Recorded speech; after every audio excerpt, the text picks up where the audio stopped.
other counties, and then the CDC just gave a call today. Hi there.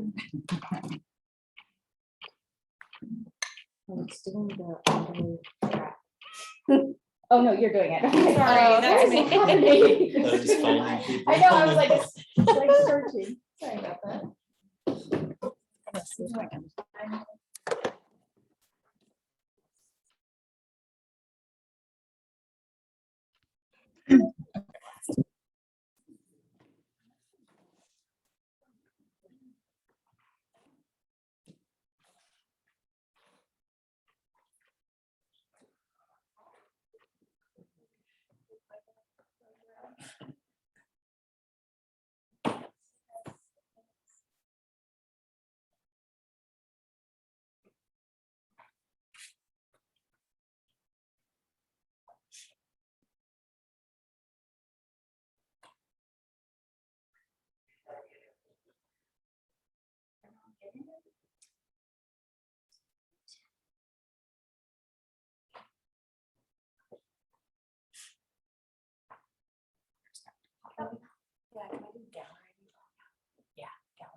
Is April going to take a minute? She is. Okay, cool. After typing.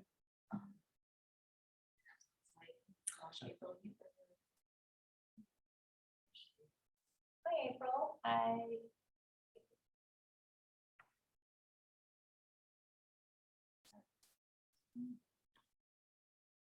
Where are we? So we can move the. Turn on our video. Yeah. Okay. There we go. We're gonna start. Hey. Good evening.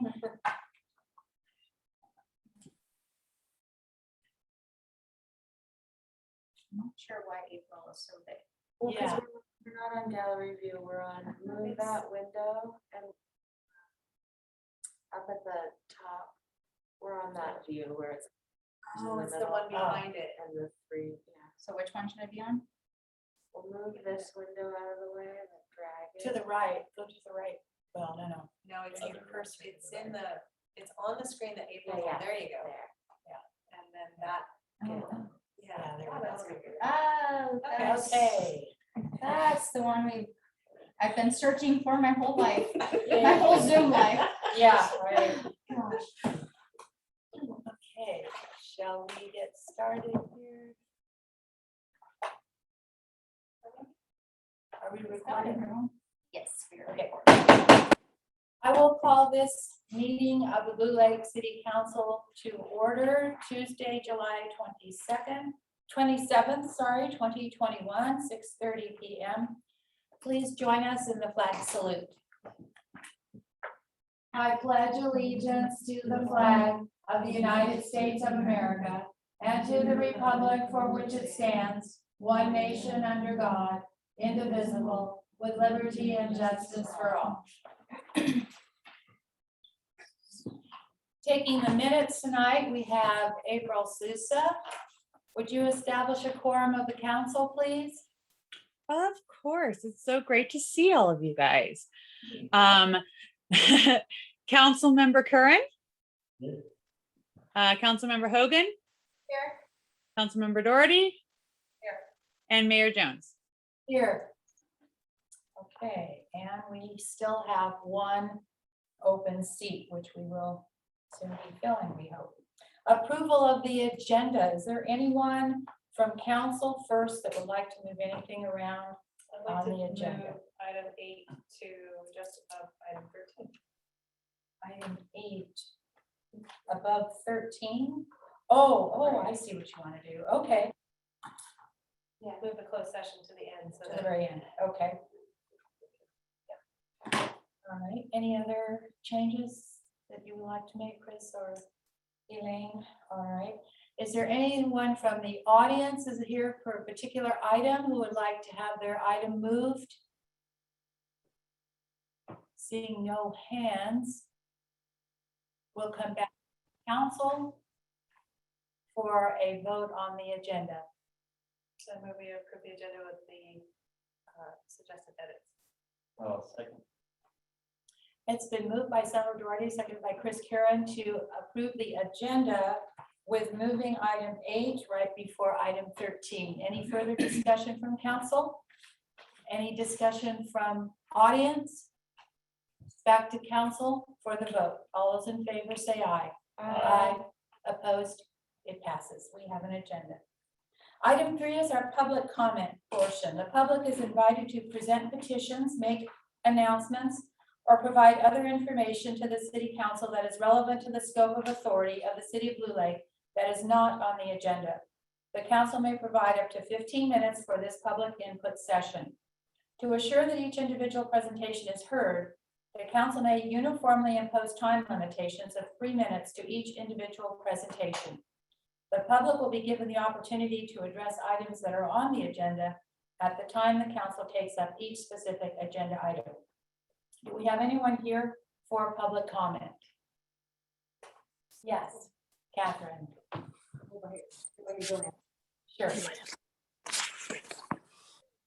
you for having me. And my name is Catherine Donahue, and I'm a retired registered nurse. I worked at St. Joe's in the ICU for 30 years, from other places. I am here as a member of the Healthcare for All California group, and also the Humboldt County chapter of that I belong to. I'm also CARA, which is the California Alliance for Retired Americans. I work for the California Nurses Association as a retiree. I'm here to address a single payer healthcare issue. And that is because, especially now, our healthcare system is a broken system. And particularly with the pandemic now, people are having issues if they don't have insurance or they don't have coverage getting the care that they need. How would that affect the city of Blue Lake? Why am I here? I was here for SB 562, which was a couple of years ago. This council gave me a resolution in support of that. And how it affects the city is the city has to pay insurance policy premiums for their employees. So I don't know how much the city of Blue Lake pays for their employee insurance premiums for healthcare, but most places like for city, the county, it's over $1 million a year.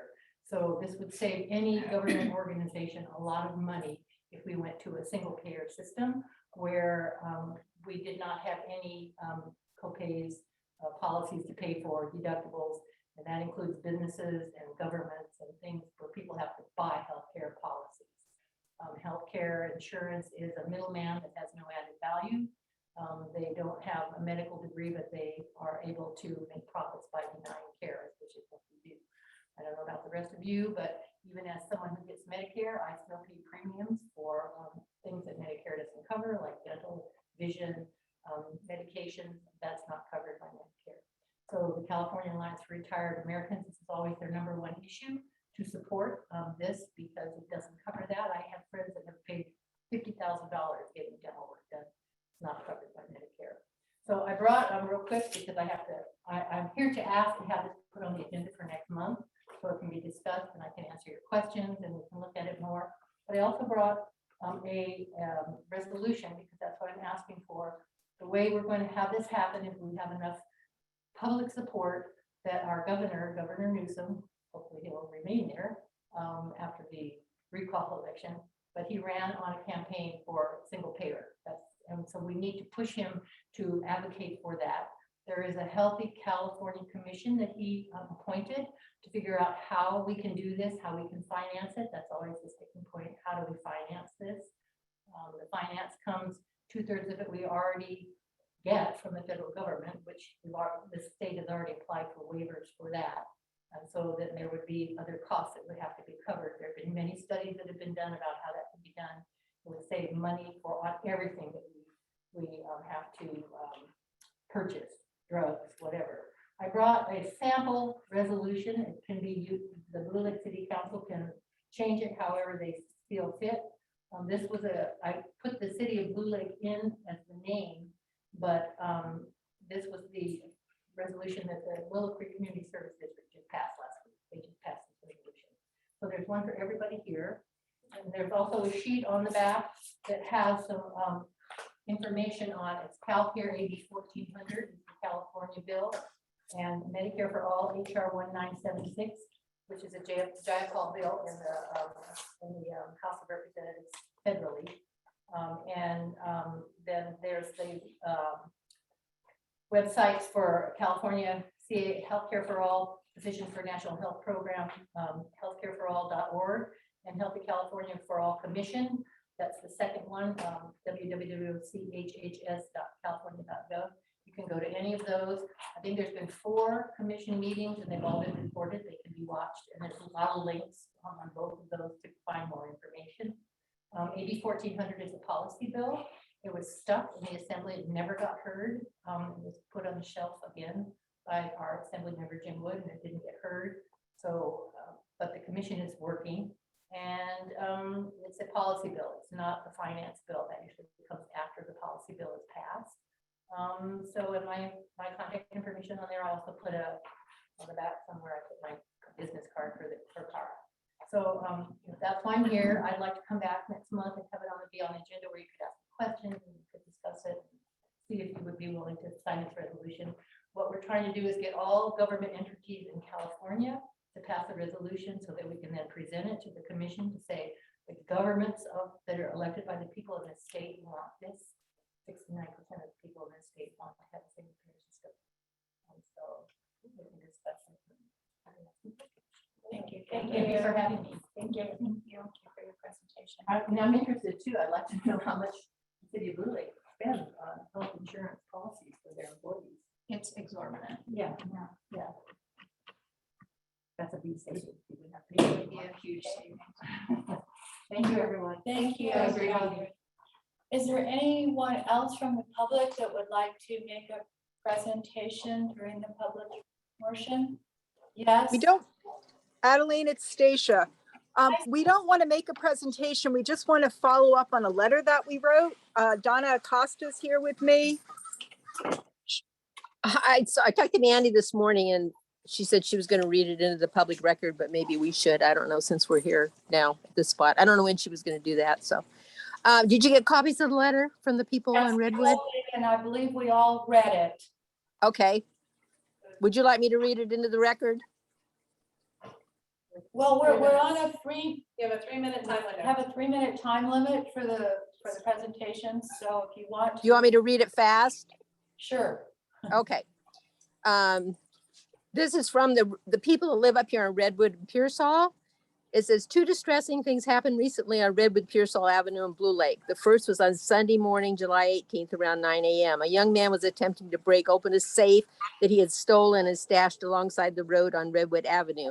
He had in his possession heavy tools and an axe. The sheriff was called, but by the time they arrived, he had fled down the road with an armload of documents that he had taken from the now smashed safe. Everyone soon learned that the safe and the dolly had been stolen in Blue Lake either earlier that morning or that night before. Apparently it had been stashed on Redwood while the thief went somewhere to get his tools and an axe, returned to Redwood Avenue where they proceeded to smash the safe open. And it should be noted this was 9 o'clock Sunday morning, well-traveled road. There was an attempt to break into a house on Pearsall by accessing the backyard over a fence. This was at night. The residents were home asleep. The fence was crushed down. A window screen was removed and a doorknob was turned. The resident's daughter awoke and let out the large family dog, who apparently chased the intruder out of the yard. This is the second time someone has attempted to enter an occupied home on Redwood Avenue in the middle of the night within the last several months. These are only 2 of the many incidents on Redwood Pearsall. For years, our cars have been broken into. Items have been stolen, and if they're left outside, residents have cleared brush, installed additional lights, and tried their best to monitor their properties and their neighbors. None of this has eliminated the problem of random thefts and car break-ins. And now it appears these low lives have become so emboldened that they actually smash stolen merchandise with axes in broad daylight and try to enter locked, occupied houses in the middle of the night. If any of you are following the Blue Lake Facebook, it is clear that the Redwood Avenue folks are not alone. Several times a week, there are reports of burglaries, thefts, and car break-ins all over the city. It is an epidemic in Blue Lake, and it is getting worse, and it's scary, and it's dangerous. This must be a great joke to those people out there stealing from us. Apparently no fear of consequences at all. Blue Lake appears to be wide open and welcoming for people who skulk around after dark and help themselves to whatever they can get their hands on. We know the city is never flush with funds and additional law enforcement is pricey. But one thing should be obviously clear to everyone, the current law enforcement coverage for the city is not working. A more robust police presence around the clock is required. I don't think it's much of a leap to imagine a disastrous possible outcome if someone actually does manage to enter an occupied home in the middle of the night. So we're asking the city to put this on some kind of agenda for discussion and try to come up with some kind of a plan to mitigate this problem.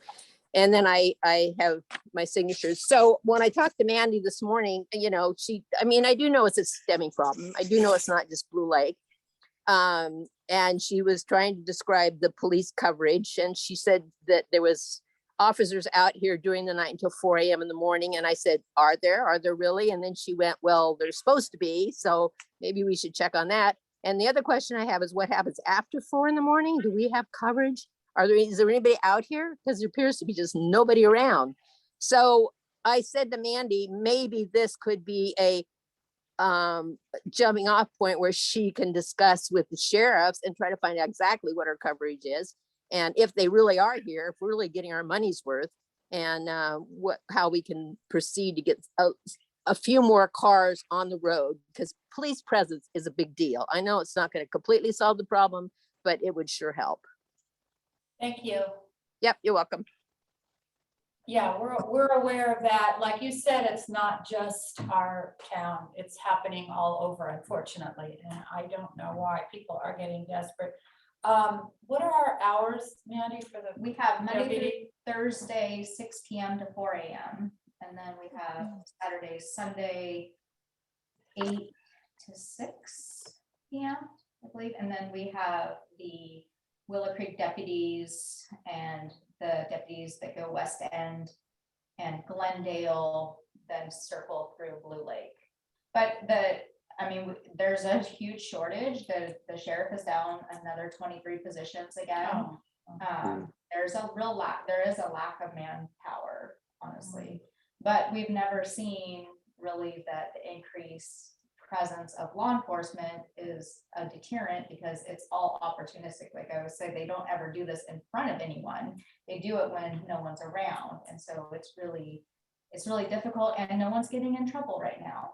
And these guys know it, and they're very opportunistic about it. They know they're not going to get in trouble. They're all being cited and released. And it's just a really compounded problem at this point. So, and we definitely do have a group between Glendale, West End, and Fieldbrook that definitely work over the city on a lot of these issues, and they're known frequent offenders, but nothing is happening. So, and everyone's frustrated. They're not taking people at the jail because of COVID.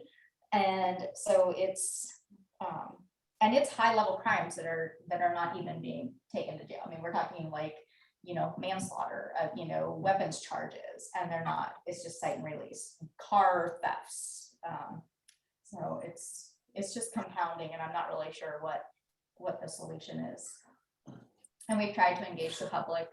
We've tried to do neighborhood watches. We've tried to do community patrols. We've tried to encourage people to put security cameras up. We've tried to encourage people to put lighting up. We've tried to encourage people to, work with their neighbors and walk their dogs at night or different times and just be proactive, because being proactive is better than just being reactionary.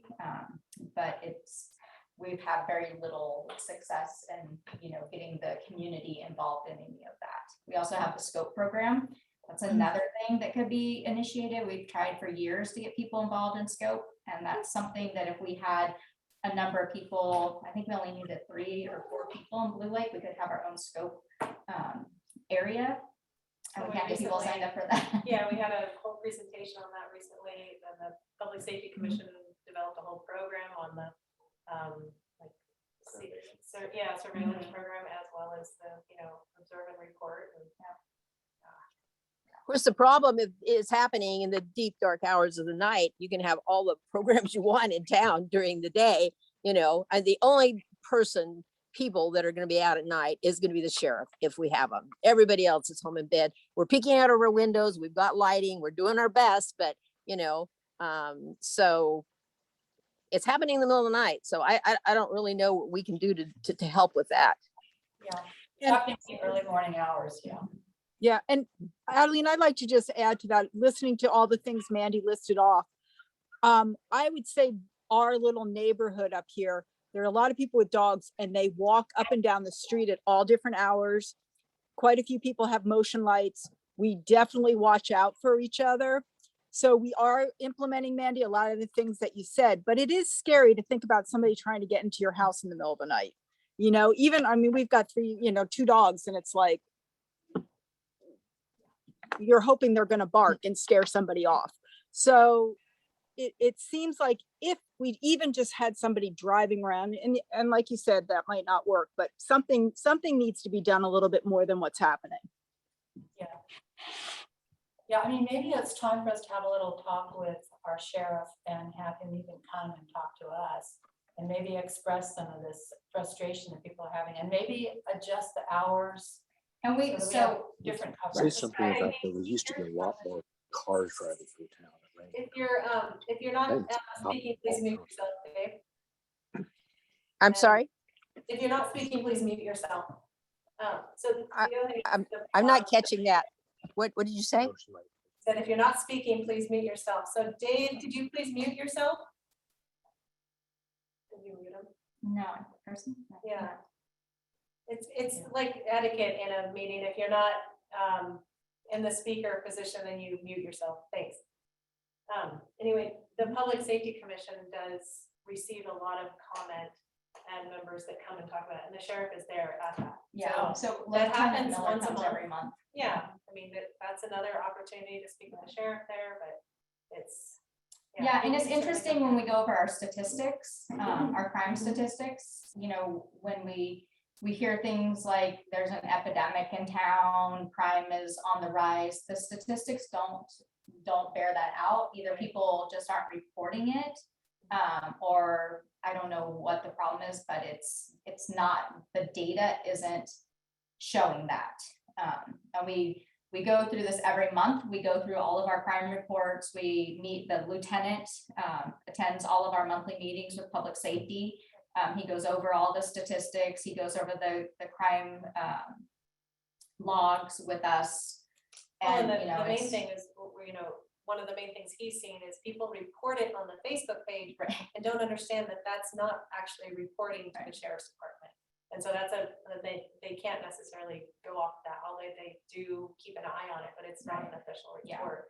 So like Mandy's saying, the data does not reflect the crime rise because it's not getting to where it needs to go. Yeah. If the sheriff gets the information, they can look at things, they can look at trends, they can look at timelines, they can target patrols. And that's why we've tried to tell people over and over again, even if it's just something that looks suspicious or something you just aren't quite sure about, just make a report, because the sheriff will take that data and they'll start targeting their patrols. They'll add additional routes.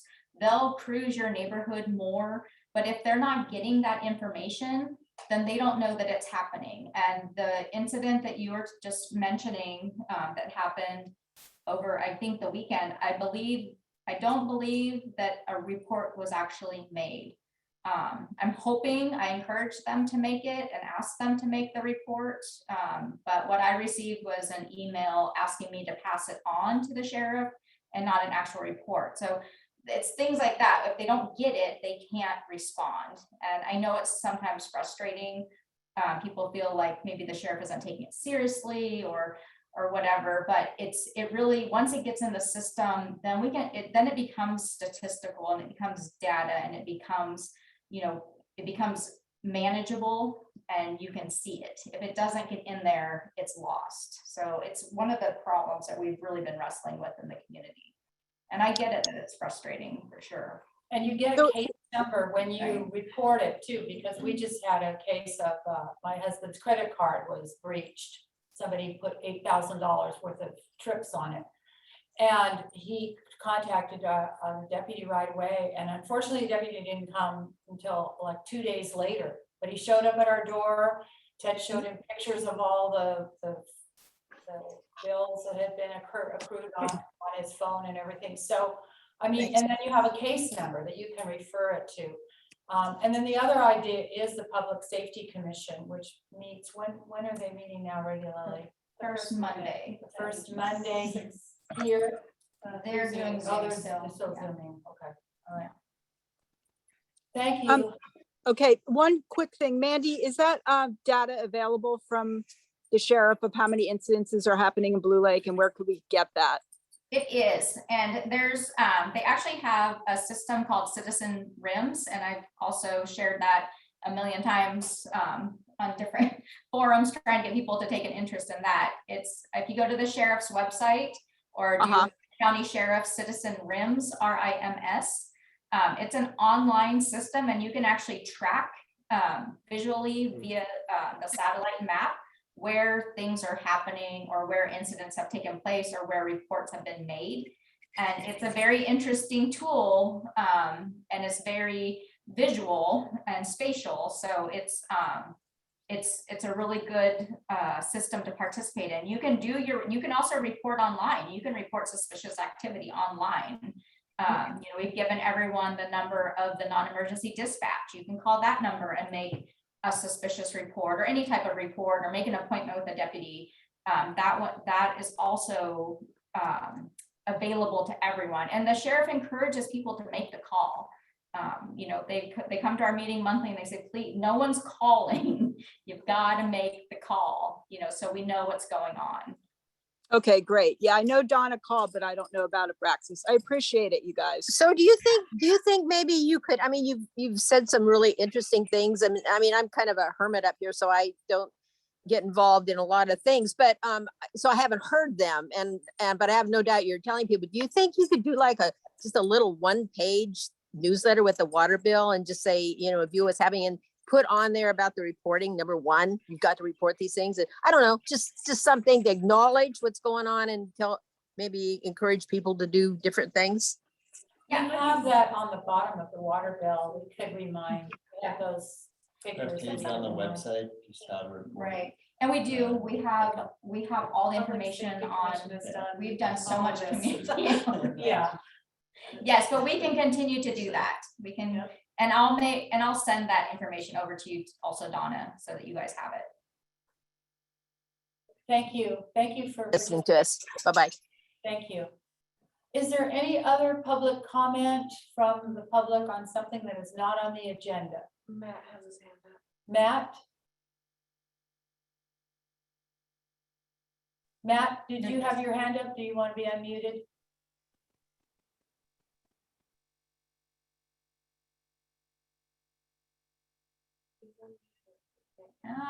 Your audio's not working, Matthew. We can't hear you.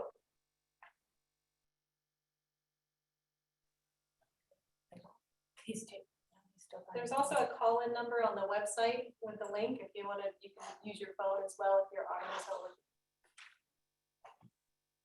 Or on the agenda. Well, why don't we want to? Okay, we'll have to come back. Hello. Sorry. Okay. All right, this is the public participation time. Did you have a public comment, Matthew? Yeah, but my audio is not working. No, we can hear you now. We can. Oh, you can. Yeah. Okay. Well, I would just like to spin off what was just mentioned. I moved here from Pleasanton last year, population 82,000, and the police and fire department, there probably is more people than this whole city of Blue Lake. And their police blotter of unsolved crimes and incidents is about 3 pages a day. I mean, so throwing police at a problem sometimes doesn't work. It's good to keep in touch with your neighbors, let them know when you're on vacation, make sure you're obviously at home, leave a light on, leave your porch light on. And there's a lot of things you can do that to help the police, because even with 1,200 police officers, there's still so much crime in Pleasanton. And it was once a sweet little town like Blue Lake with no traffic lights, but it's just grown so big. And as Blue Lake grows, there will be more crime, and everything we can do on our own will help. So, and I just wanted to say really quickly, I only turned in my application for city council in case of lack of interest. I lived in a little town called Brisbane once, and there was so little interest in politics that two men alternated being mayor without elections because there was zero interest. So I'm Okay. totally unqualified, but I just picked in just in case you need me. So that's all I have to say. All right, thank you. That will be coming up. Is there any other public comment from the public? Seeing no hands, I'm going to move on then to item 4, City Council vacancy application review, discussion, and direction. On June 25th, 2021, the City Council received the formal resignation letter from Councilmember Olivia Obada Dunn. City Legal Counsel prepared a memo outlining the options and process for filling the vacancy, and the council directed staff to advertise the vacancy with an application submission closing date of July 23rd, 2021. Council directed staff to bring completed applications to the City Council meeting on July 27th, 2021 for review, discussion, and possible action. The city received 3 applications for the council position, all of which are included as part of our agenda report. So we have those, we have read those, and I see that all of the folks that have applied are present. Did we need any discussion before we hear from them? Okay, so at this time, I'm going to ask that Angela Dennis, who I see is there, and we have read your letter of interest. And would you like to make a statement along with your letter expressing why you'd like to be on the Blue Lake City Council, Angela? Hello. Hi. Really, I love Blue Lake, and I recently became unemployed, and I have a little time. It's amazing how quickly your schedule can get filled up when you aren't working, but I thought it would be a great opportunity when I learned that there was an opening to get involved, more involved in helping Blue Lake be the Blue Lake we all know and love. And that's about it. I don't, I'm a leader, and I've never been in office, but I really think that the City Council has an opportunity to engage the community. And you just talked about some things in areas in which we need to engage the community to become more involved in determining the course of our community. That's it. Thank you, Angela. Are there any questions for Angela from the council? I have 3 questions. Oh, sorry, I've got like little battery, and it's so crazy. I got a bunch of devices trying, but go ahead. Well, I'm going to ask these very same 3 questions to everyone who has applied. So, okay. First one is, how do you affiliate politically? What's your political affiliation? I am a registered Republican. Is that what you mean? Yeah. And what is your stance on the CDC guidelines around COVID-19? My stance. How do you feel about the guidelines around vaccinations and masking? I think that we all should have a choice, and they've set their guidelines up, and we all, as citizens, have a choice as to what we decide to do regarding that. Okay. Businesses, of course, have an opportunity to dictate, as well as other agencies or locations. But individually, we as individuals have the right to respond. And what is your vision for Blue Lake if you were appointed as a council member? I would love for it to become a vibrant community that isn't a community of people that are engaged. I like the fact that we're a little away from everybody, but we have so many different, we have a lot to offer. And I would like us to take full advantage of that. I don't have any children in the local school, for example, but I would love for our community to attract young families and children, and just be a place of recreation as well as life, where people really want to come as well as live, and it be an affordable place to live. Because I know that's a challenge everywhere, even now with the seller's market we have going on. Thank you. Thank you very much, Angela. Are there any questions from council? Further questions? No? Okay. All right, our next. Can I just say, I am going to get on my laptop, so I'm going to be asking to join the meeting again. Okay. I think we can handle that. Is there any question from public about this applicant? All right, we're going to move on to our second applicant, which is Matthew D.M. Watts. And would you like to make a statement for us, Mr. Watts? Can you hear me? Yes. Okay, great.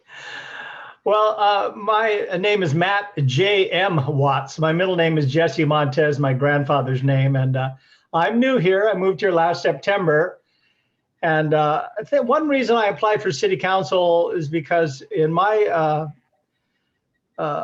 point of view or whatever, the question is, why should I'm 68. Why should I care about what happens to Blue Lake 50 years, 100 years from now?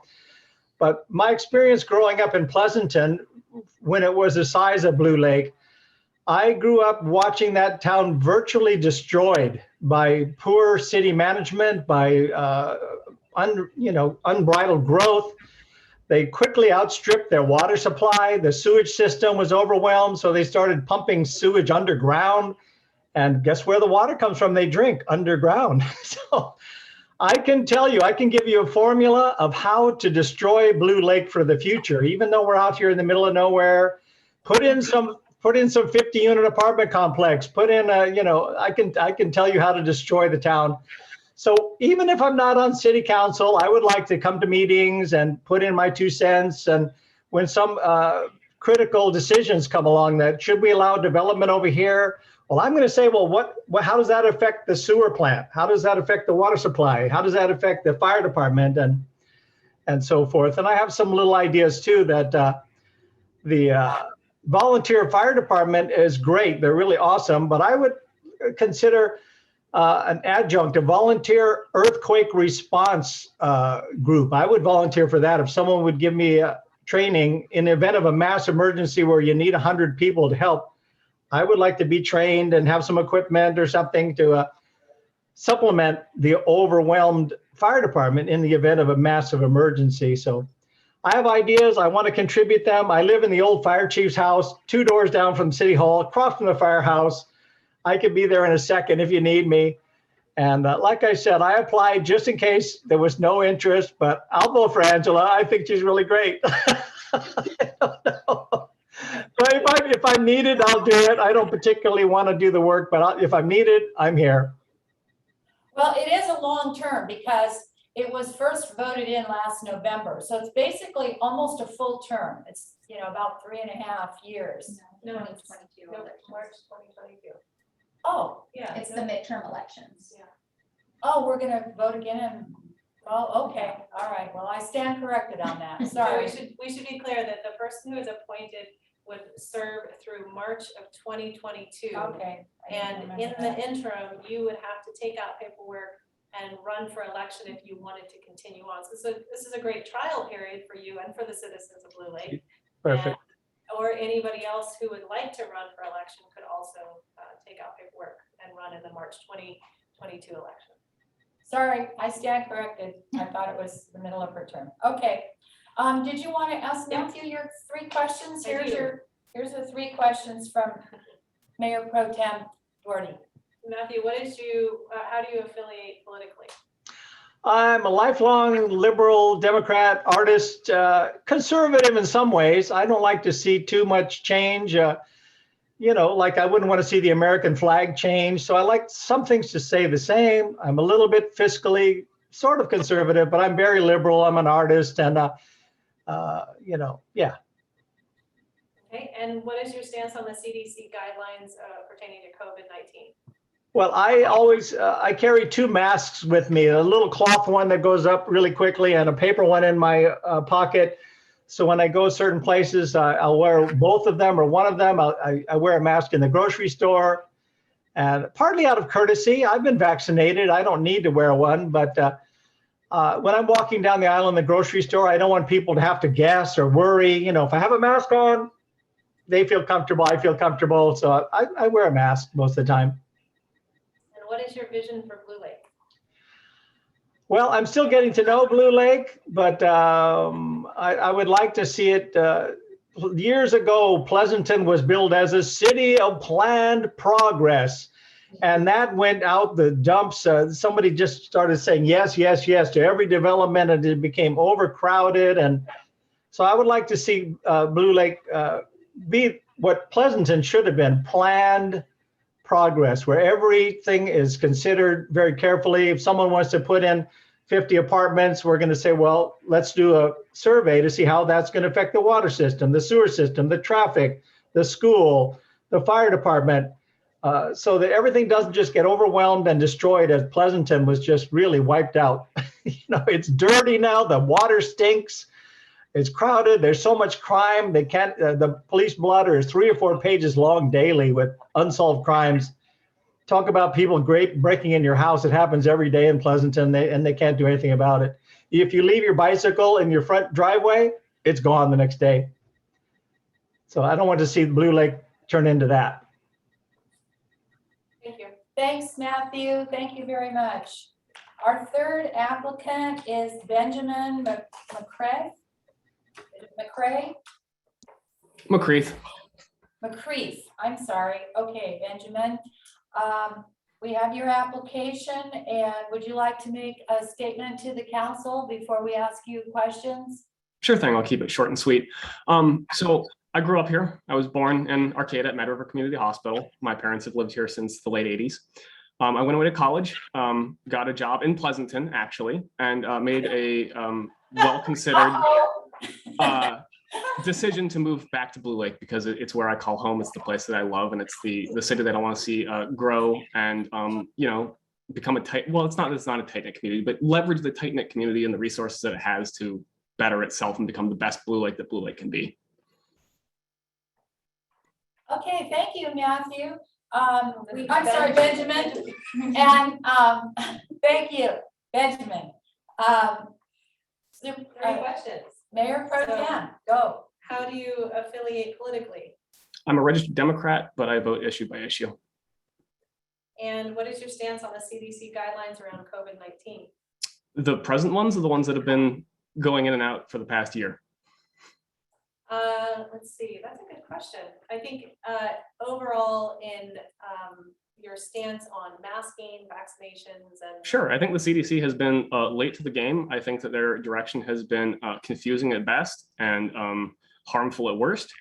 And I think that if the CDC had made more clear guidelines earlier on, with a stance that, you know, masks do help and that, you know, we all need to pull in the same direction, and hadn't waffled so considerably about, you know, how far we should go and what we should do, that looking back, it would have seemed like an overreaction because it wouldn't have ballooned into the issue that it was. And I think that if we look back and thought that it was an overreaction, it would have been the right reaction.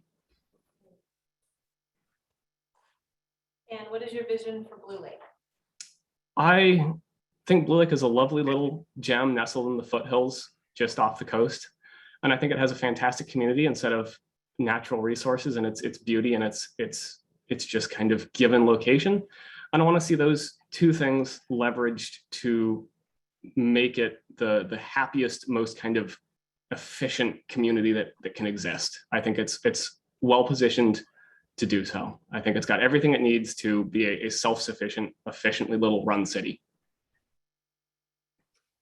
Thank you, Benjamin. Thank you. Well, we have quite a dilemma on our hands because we have 3 really good candidates. Is there any public that would like to ask any of these candidates something? Matt, what would you like to add?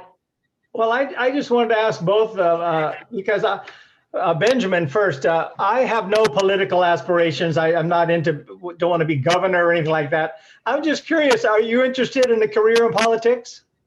A career is a strong word. I think it makes a fantastic compliment to my hopeful career, and I think that the time commitment of city council is very manageable within my existing schedule. And I think it's a great place to put my thoughts and experience and, my love for Blue Lake.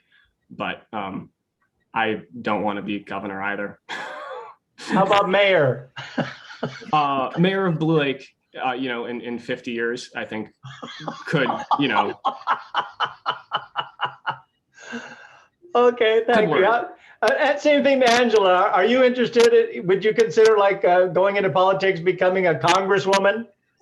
No, no, I live in Blue Lake and I look at this merely as an opportunity to do something for my community and spend well the time I have. I'm not looking to build my resume. I'm just looking to be a contributing citizen of Blue Lake. Thanks. I was just curious. Thank you very much. Thank you very much. And I'm also shocked that there's only 3 of us. I was hoping there'd be like a dozen people, 3 is a lot for us. Oftentimes we had 0 or maybe 1. Marvin, you had your hand up? Yeah, can you hear me? Yes, perfectly. Okay, I don't have a question for any of the 3 applicants, but I do want to say I've known Ben Mccray for, I think it's right around 20 years, from the time he was like a little young guy. And I think when we think about the future of Blue Lake, I think it's really important to be maybe passing the torch or holding it out to some youthful person that he's really innovative in his beliefs. He's techno savvy. I know even though he's 40 years younger than any of us old crows, he has jumped in and helped the old crows around town. In my opinion, I think Ben would just be a total valuable asset to our community in moving forward. So I can just speak from personal experience, but I just wanted you all to hear my take on it. Thank you, Marvin. Any other comments from our public? Matt, your hand is still up? No, okay. All right, back to council. Well, we have an interesting dilemma. We have 3 really wonderful candidates. What is the feeling of the council? We also have an opening on economic development, and I don't know if anyone from there is Oh. interested in that too. Oh, there's also an opening on our Economic Development Commission. If you don't make it at this, you might want to try starting out small and moving up. I started out with the Park Commission and then moved up into the City Council. And Matt, there's also the CERT team, which is the emergency response team in the city. And I think you would be a really great member of that group. And it's everything that you talked about also. Training, earthquake response, all of it. Okay, do we want to have a motion on the floor? What's the feeling of the council? We have 3 wonderful candidates, and all of you would make wonderful additions to our council. I think you all bring a little different perspective, but basically your love of Blue Lake really comes through, and that to me is the most important thing. So I will entertain a motion for one of these candidates if the council so wishes to go.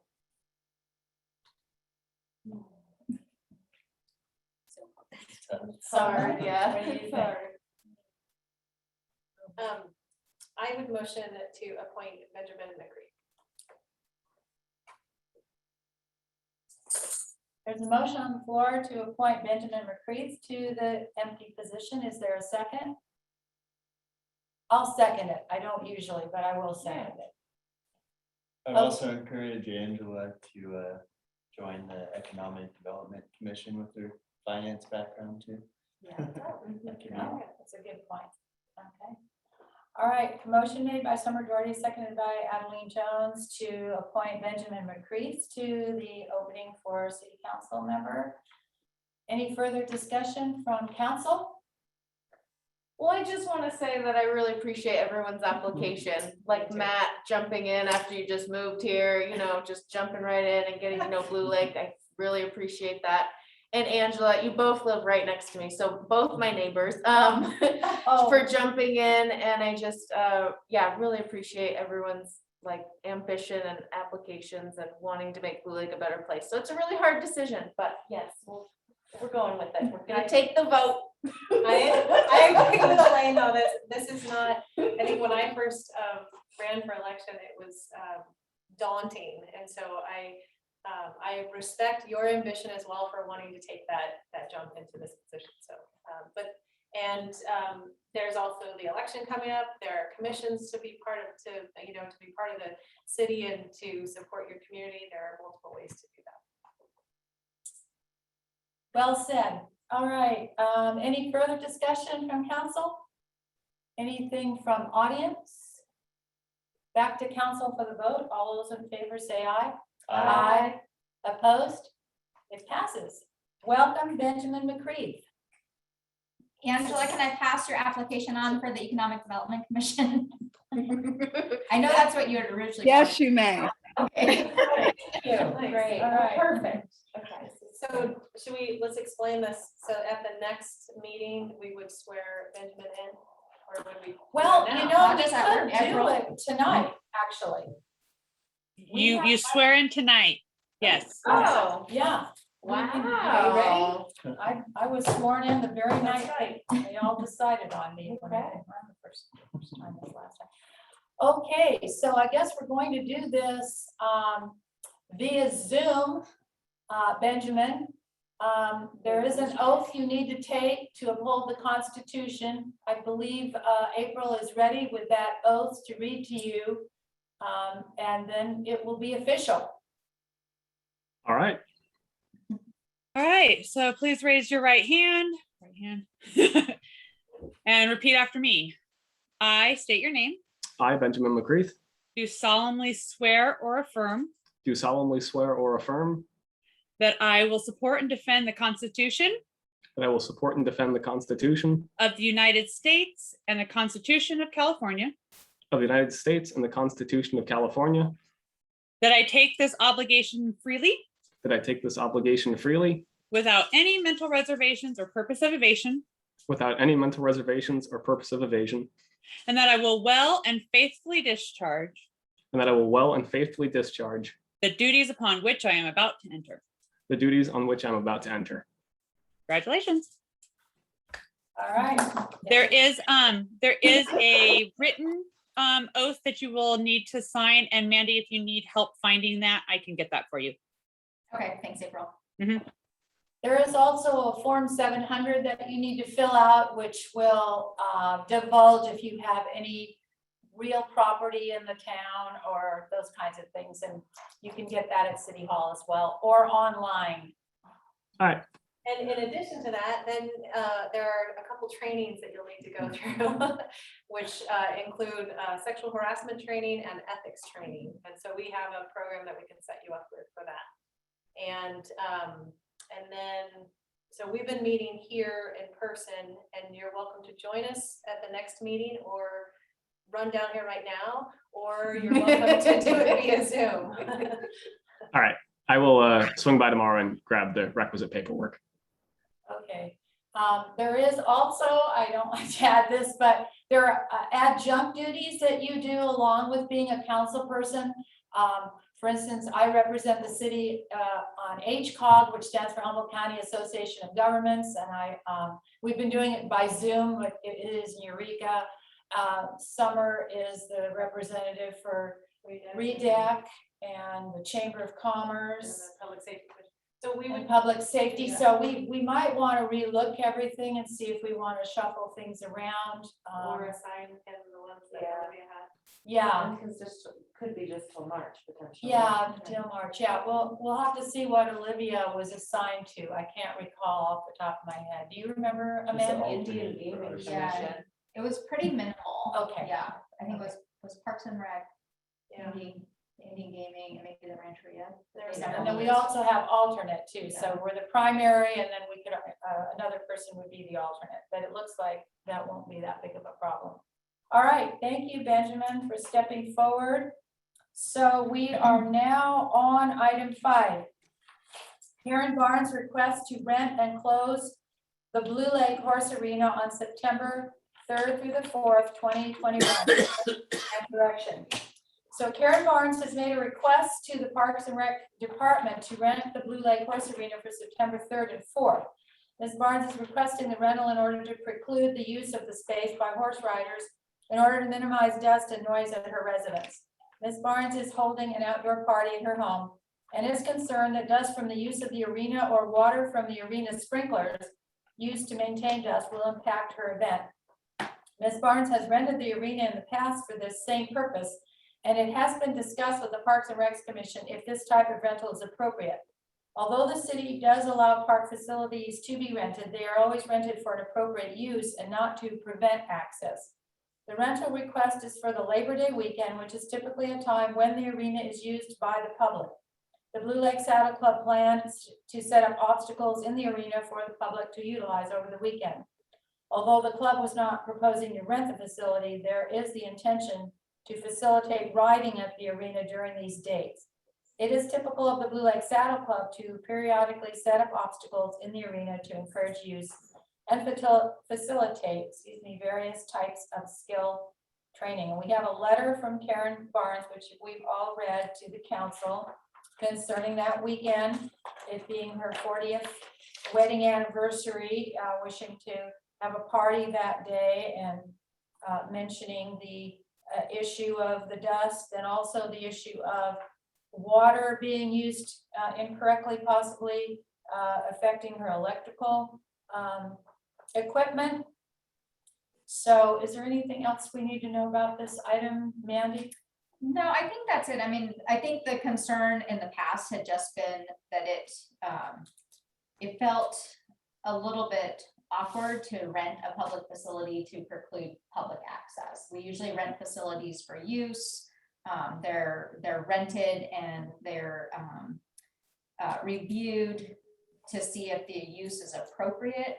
We don't normally rent a facility to preclude access. So in the past, the Parks and Recreation Commission had discussed this.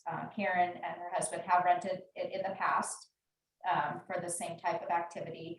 And I understand that it's, you live next to a horse arena and there are those impacts that you have to deal with, and you're having an outdoor party and you're trying to mitigate that and minimize it. So I do understand that, but it was something that the Recreation Commission felt was a little bit of a slippery slope, starting to set that forward.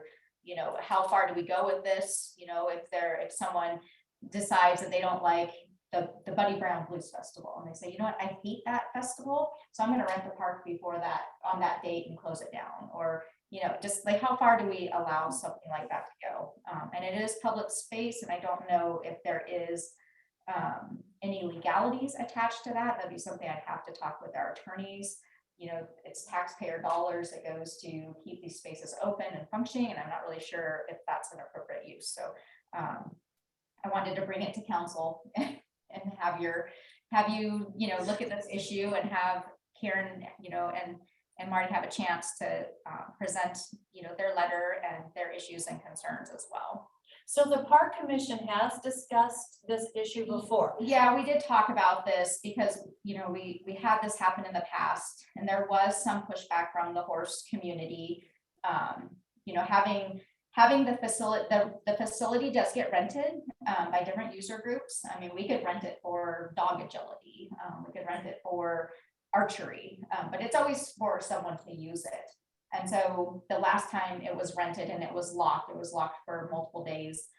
And, people showed up and it was like, but no one's in there. Like, why can't we use it? And so that's where it became an awkward, situation.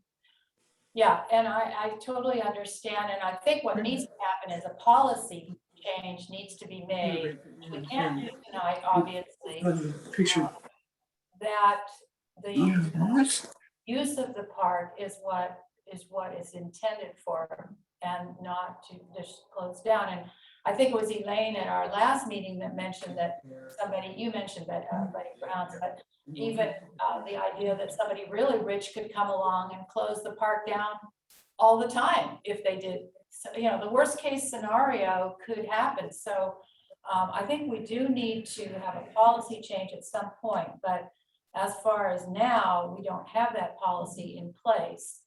And so I think that we're pretty much stuck with allowing this to occur for that weekend. Yeah, as staff, you know, we evaluate events. We don't evaluate non-events. So our process and our policies all revolve around the evaluation of the specific use and the specific intent, and whether it's appropriate for the venue, if it's appropriate for the community or the neighborhood.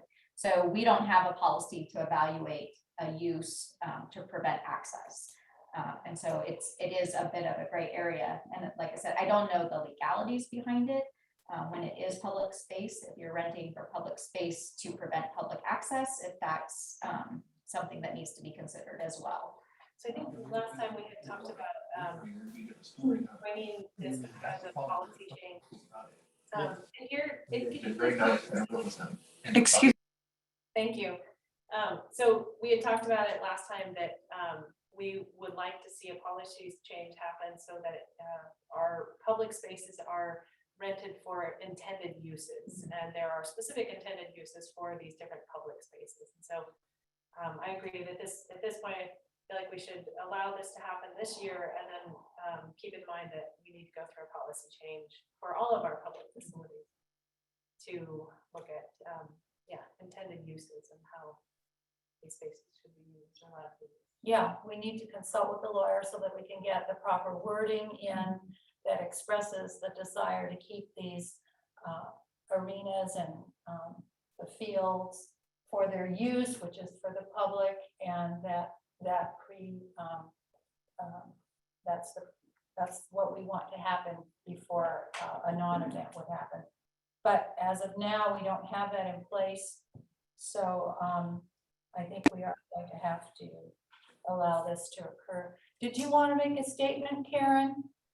Well, can you hear me? Are we good? Good, Yeah. Excellent. Well, yes, considering we've done this for 25 years, I thank you for allowing us to do it this year. And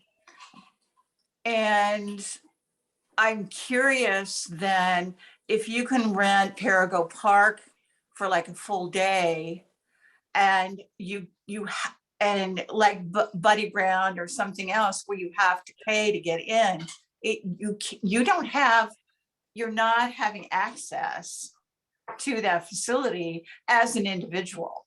I mean, you have to pay to get in. So yes, I understand, I've done this, I've been on council, I've been on Parks and Rec. I really get the dilemma here. Even wrote the application for this. I was part of writing this one. It's not clear what you can and cannot do. And I think I agree with Mandy. Yes, I don't think an attorney has, closing something down anywhere for a couple days, I don't think is a major deal. But I appreciate you allowing us to do it this time. We will come, at a 75th birthday party. Adeline, these parties. I haven't been invited to them lately, but that's okay. Oh, we haven't had one. We had to cancel it. It was our friend. No, we had to cancel it. You were invited. You were there. Okay. But anyway, it's I appreciate it. Thank you. I got to move on it really fast because we've only got a month. If you'd like an invitation, you're more than welcome to come down September 4th, 2 p.m. It's a great, great time. And good luck on, revamping whatever you need to do. I appreciate it. And thanks. You guys are doing a good job. This is a tough time. And you really are really doing great. I appreciate it. And all of you that really got on council, oh my God, bless your hearts, honestly. Karen, you had one term, I think, didn't you? No, I had 2. Oh, very good then. I had 2 terms. Well, So- you can understand our dilemma, and even though Buddy Brown has to have a fee to get in, it's still public in the sense that it's an event that's occurring. It's the proper use of a park. Just having a park empty is not the proper use of a park. Then if okay, I did ask Mandy something. I said, if I put up, okay, if I rented it and put a volleyball nets, would that be appropriate? And she said, yes. And I went, okay, then I want to rent it. I'll put up nets and there you go. You know, so we're just playing with words a little bit, I think. And Karen, yeah, I think yes, it's not a popular game to play. So let's move on. I don't want to do that. You're right. We're going to provide direction to our city manager to bring the policy back so that we can start looking at appropriate uses of public facilities. And just for reference, when the Buddy Brown and other festivals use the park and charge entrance fees, the playground is still available to the public without a fee, Right. as well as the ball field. Right. So for intended. Right. Well, the tennis courts are still available. Everything there. I get it. I totally understand. I get it. Okay, I think we are all on the same page. Matt, did you want to make a comment? Yes, with the arena item. I'm concerned with the complaint about dust and water overspray. If that's a serious issue of dust, you know, I know where there's a mountain of wood chips over at the old power plant, and maybe put wood chips instead of mud or something. If one person's complaining about dust, I imagine there are other people, and I just want to put on the agenda, if something can be done about that issue, the dust, maybe it should be looked at to put sawdust instead of dirt, or change the kind of sprinkler or something so that she doesn't have to deal with dust in her yard, you know. Oh, well, Matt, if I might, the city has been really terrific about, we've worked for years. There's rainbirds. We've put, my husband and I have put money into the arena. They're using a lot of sand, but Mandy is still working on trying to get more of the dust abatement. And that was going to be an agenda item this time, but I backed off on that because Mandy's working on that. So if that becomes an issue, I'll come back again. Chips don't work with horses. Okay. They have to have sand. I mean, they're really on it of what is really appropriate for the arena. Well, I'll just end my comment by saying I'm really happy that Benjamin is going to be on the city council, because someone who knows Blue Lake way back. See, I don't know anything about the arena, the sauna, but someone who's lived here, who knows the town, that's really wonderful. So I vote for Benjamin. I like Angela too, though. I'll see her on committee somewhere. Well, we've been here since '84 and we know the arena. Yeah, So- I'm new. I don't know anything about anything, so. Okay, thank you. Thank you all for your input. I really appreciate it. It looks like at this point, we're going to have to let our staff know that this will go through for those 2 dates with the direction that we want to look at the policy. And I mentioned the lawyer only because there needs to be some legalese language in our policy to make it absolutely clear and also to make it legal.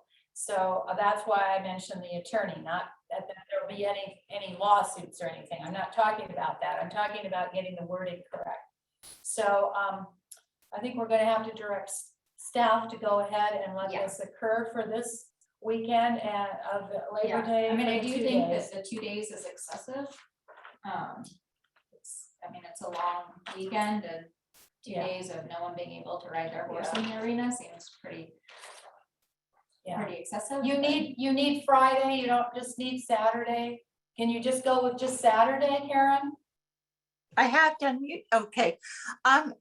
we need Friday because the setup is big and that's when we start bringing in, you know, for the band equipment and stuff. And there are times it's still trying to work with people. Okay, the last week had to do with dust and it still was an issue. So Friday and Saturday, if we can have it, and then Sunday, Monday, because of the weekend, then, you know, the Saddle Club can have it or whomever. Okay. Is that okay? For lack of obvious reasons, I have to ask, why didn't you just rent the park? Well, if you, Never mind, let's move on. if you look at the special events, you don't know, I mean, the cost of renting the park is crazy. I don't need to pay all of that money for insurance and such for the park. Yeah, she has a really nice yard. We have a nice, we have a really nice party yard. Is that a real- Okay, Ben, you had your hand up. Would you like to make a comment or a question? I did not have my hand up. Oh, It's our is mouse. that- I think it's our mouse okay. is over Oh! your picture. Why did my mouse I become knew a it hand? wasn't That's yellow a- hand, so I was like confused.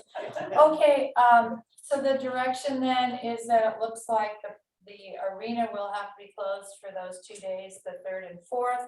And we will be looking at policy, just to give you a heads up, Karen, concerning this, because it's the desire, I believe, of this council to have our park be used for events rather than non-events.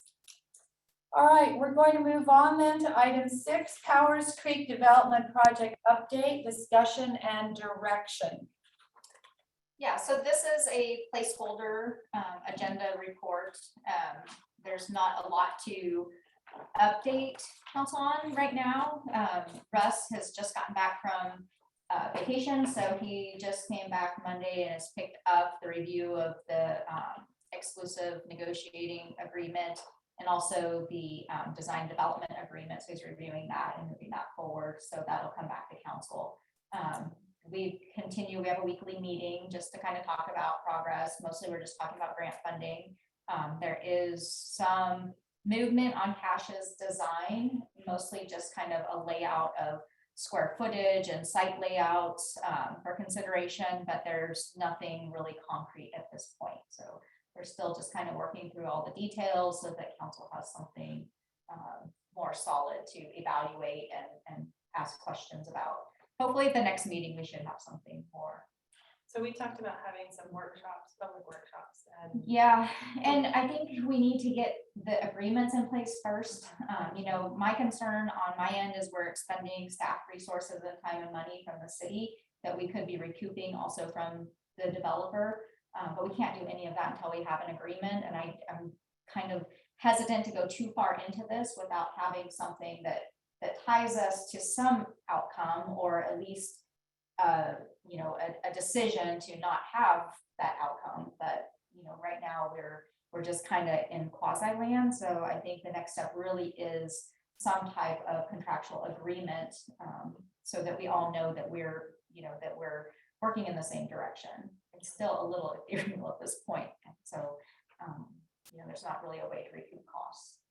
On July 7th, some of us were part of a group that met down at the Plaza Point development, which is in Arcata, that Danco is working on. And we went through the building, and I, for one, was very impressed with especially some of the net zero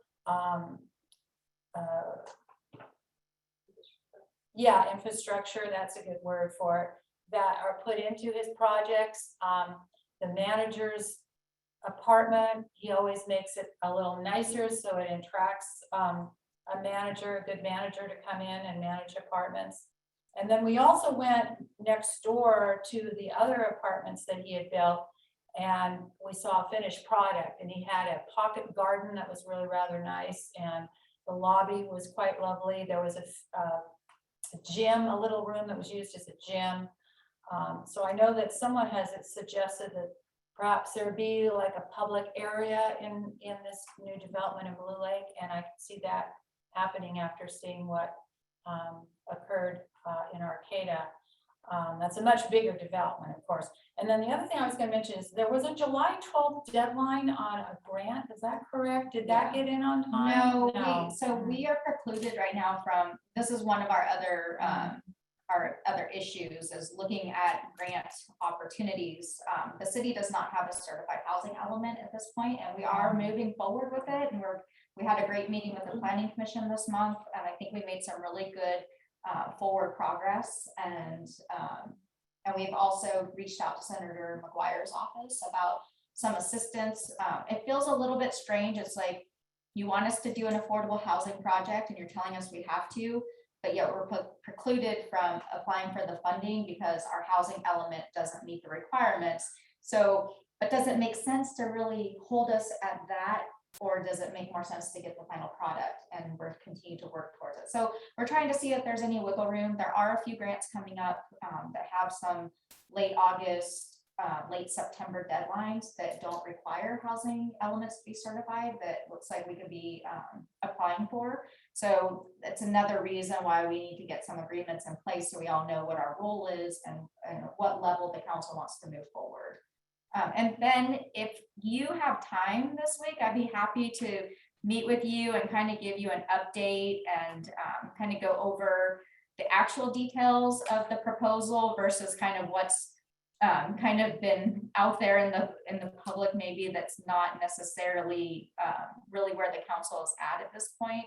And if you have questions about it, I'd be happy to, get you in touch with the developer, make arrangements for you to take a tour of some of the facilities and just kind of get a better handle on the affordable housing project that we've been looking at and kind of the opportunity zone and the Powers Creek district and kind of that whole opportunity and kind of in a totality versus just these segmented kind of aspects of it. Sure, yeah, meeting up and getting up to speed on that would be lovely. Okay, all right, sounds good. Okay, any questions or comments from council on this item? Can we bring the draft agreements back next time? Yeah, absolutely. If not And sooner. Can we appoint the second negotiating team member? Oh, that's a Yeah, I good wasn't point. sure how you guys wanted to handle that. So yeah, I think It's not an agenda item. Is it okay for us to do that? No, I'm saying bring it back. Yeah. Okay, bring it back. That's good. And then after the agreements in place, let's start having discussions about the public workshops and designs Yeah. and how we set that up. yeah, and I think Cash has some good ideas on that also. Some more like Blue Lake centric type of ideas to do more community outreach. So we've been talking a little bit about that. So I think those will be really good. I think there'll be a lot of involvement and opportunity for people to kind of get a little more comfortable with the concept and kind of help, mold it a little bit. So. Okay, if there's no more questions or comments from council, I'll ask if there's any questions from the public concerning this item. And seeing none, back to council. This is just a direction or discussion item.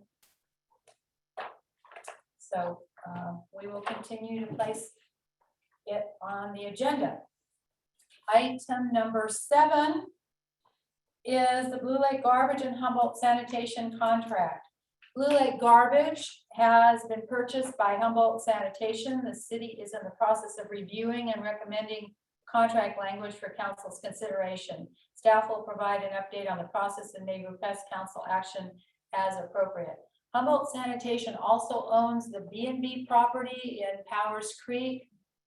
So there's a little bit of tie-in anyway with Blue Lake on that.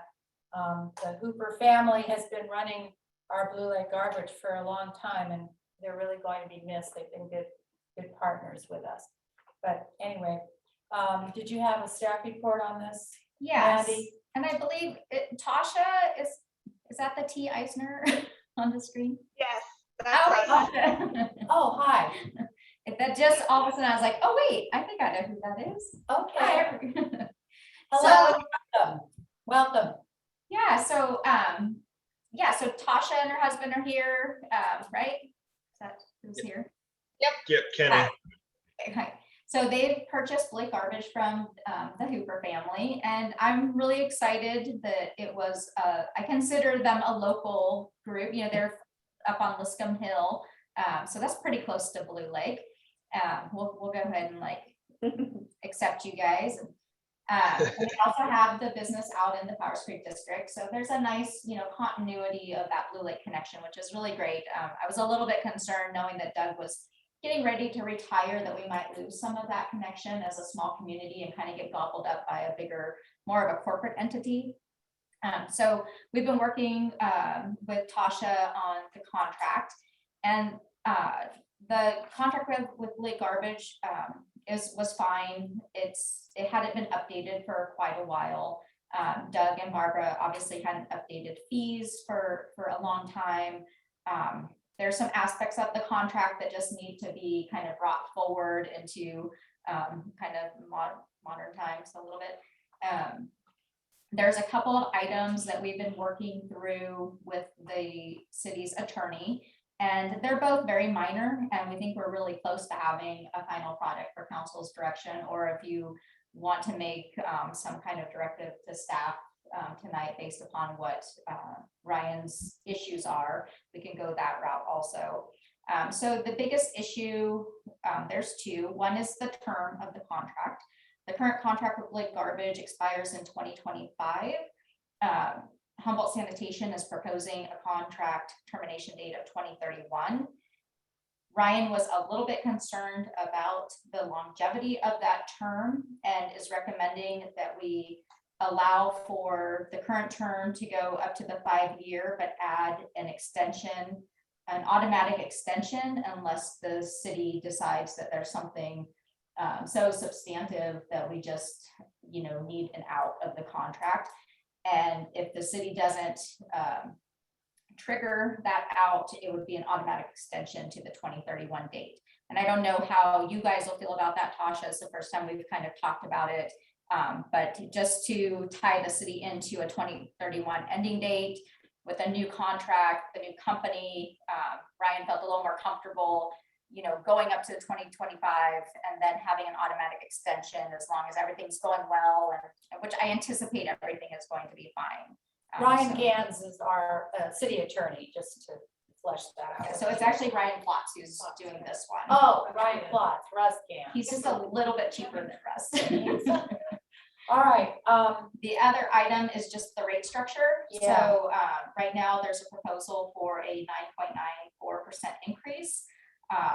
I think it's wholly realistic to ask for that increase. Increases are always hard, and they're hard in a small community because it's a small community and everyone seems to have a voice. But Doug and Barbara had not increased fees for years. And so it really has not kept up with inflation. It hasn't kept up with the costs. It hasn't kept up with all of the issues that sanitation companies are dealing with. We have SB 1383 coming down the pike. They've got aging infrastructure. They've got aging trucks that need to be replaced. So there really wasn't, I think because Doug knew he was retiring, he was that kind of at the end, he wasn't having to look at that long-term investment, which these guys now are having to do. That's about a $5. I was gonna say, what does that increase it to $5 a month? Yeah, and I mean, we're already really low on the fee schedule in comparison to other communities. And we still need to kind of work through the language with that. There is a new law on the book. There's some thought that it's going to be overturned, but with garbage fees increases, there's some concern that it could trigger a 218 process. So we just have to be very technical about how that's proposed in the language so that that doesn't actually get triggered. So Ryan was a little bit just nervous about that and tying this back into more like a CPI escalator, or that it's being tied into an increase to pay for infrastructure associated with, running the route in Blue Lake, whether that's tying it back to, a new truck or new equipment or facilities that have some specific tie back to the community, so that that's a justified increase. So I think Ryan had some good ideas on how to lay that out so we would all feel safe that we weren't, precluding this 218 process that we really don't want to go through. So those are really the two items that we've been kind of looking at. There are some other changes, but they're very minor and kind of superficial at this point.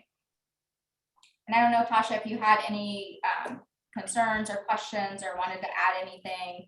I know it's been a little bit of a long drawn out process. I was trying to get through all of it, but I think we're at the end finally. Yeah, I think a lot of these things will be worked out. I'm not concerned too much about that. Mainly with the rate increase, it is tied to the need for new equipment. Doug's trucks were 20 years old, so those trucks have to be replaced in order to be able to continue servicing the community. And so that's just something, no matter who takes over, those equipment has to be purchased. There's also been a lot of increase in terms of transportation costs, fuel increases, increases in recycling, processing fees, increases in dump fees. So there's a lot of true costs that just haven't been brought up to speed over the last few years. And one way that we can ease that burden is through a longer contract so that we don't have to see such a large increase immediately. You can kind of span that increase over a number of years so there's not such a big hit to purchase, these trucks that are $250,000 for a new truck for a community like Blue Lake. That's a pretty big expense for a small number of people to have to incur. So when you're able to spread that cost over longer terms, you can kind of keep those increases lower because you know you can recoup that cost over a longer period.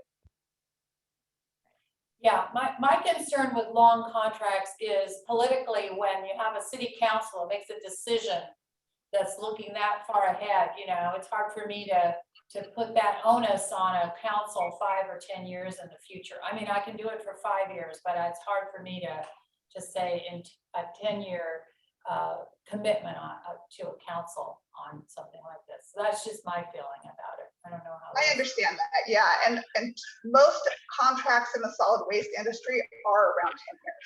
We have a contract with the city of Trinidad that is for 10 years with an automatic 5-year extension if everyone's in agreement on that. And actually our contract with Humboldt County is for 20 years. So it is pretty well common to have these longer term contracts in the solid waste industry. Okay, thanks, Josh. I didn't know that. Okay, what is the pleasure of the council at this point? We could possibly take some action on this or just direction on it. I'd like to ask about SB 1383, Cal Recycle. It's the major overhaul of our solid waste system in over 30 years. And I know Cal Recycle has some sample franchise agreements. And so I'm just curious, Mandy, or if anyone that's been involved in the process knows if we've used any sample language, because really last year, we should have amended all of our franchise agreements. And so I'm just curious if any of that updated language has been incorporated into this agreement that you all have been working on. Or will we need to be coming back in 6 months with another? Well, I think the position for us is we've been looking at going with the deferral because it's such a huge undertaking that it's in the city's best interest, I think, to let the bigger entities take it on first and expend the resources, figure out, these guys, Humboldt Sanitation is going to be taking it on anyways because they're dealing with the bigger municipalities.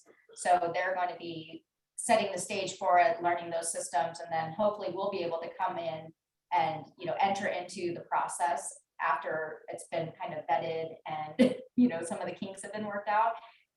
It's kind of what the smaller entities, what we've been talking about, because it's a lot and it's hard to kind of spread that, out to the smaller communities to take it on. It's really the burden that's going to really come onto the bigger municipalities to take on that whole implementation process. And then hopefully there's something set up for us as we kind of come into that 3-year process. And I know there Tasha, is the local. Yeah, sorry, there is the local task force. I don't know if there's a representative from Blue Lake that's on that task force.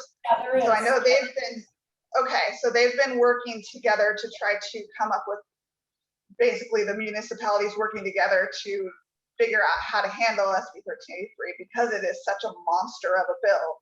So I do think that what Mandy's saying is the direction that would be best for Blue Lake is to let some of these bigger entities figure this out and then see how those pieces might work for these smaller communities.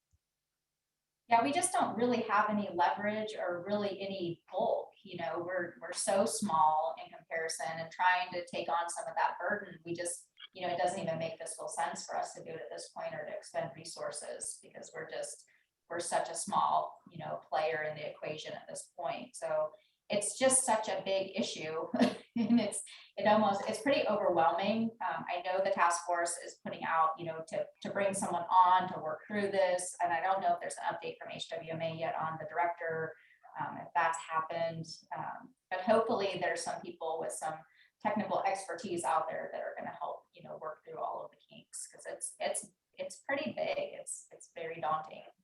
Is there a penalty for taking a deferral? No. And I think they recognize, especially for the small cities, where it's a pretty big ask, when you're asking it of someone like Eureka, and they can spread that burden across, 60,000 people and customers, but when you ask, a small entity like Blue Lake with, 1,200, 1,300 people to take that on, it becomes,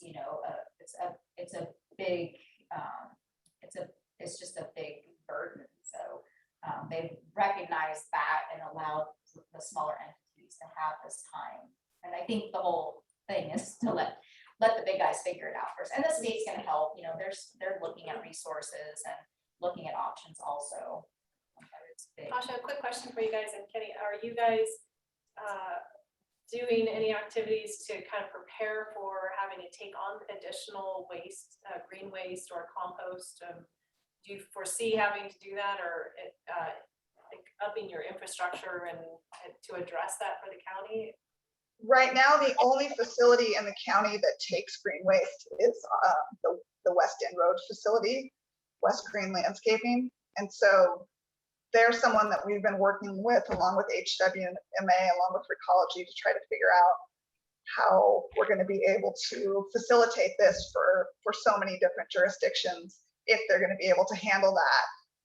So we are working with them. We don't have the infrastructure at our facility to be able to process it on site. We do have the ability to collect it and bring it to our facility and then ship it where it needs to go. So hopefully that would be able to stay in Humboldt County, and that West Green facility will be able to handle it all. There was a working group or a presentation that was provided by, can't remember their names now. They were trying to collaborate with dairy producers and take on, because dairy producers already have composting facilities, and looking at ways that they could meet their water board requirements, coastal commission, everything, and still take on green waste or compost material and then use it on their pastures as far as fertilizer, carbon sequestration. It kind of tied into the whole SB 1383 as far as greenhouse gas emission reduction and carbon sequestration. So has HWMA come to any, like? We're releasing an RFP to look for a consultant to help the whole county come up with a plan. So yeah, I think I think those are great opportunities to look at.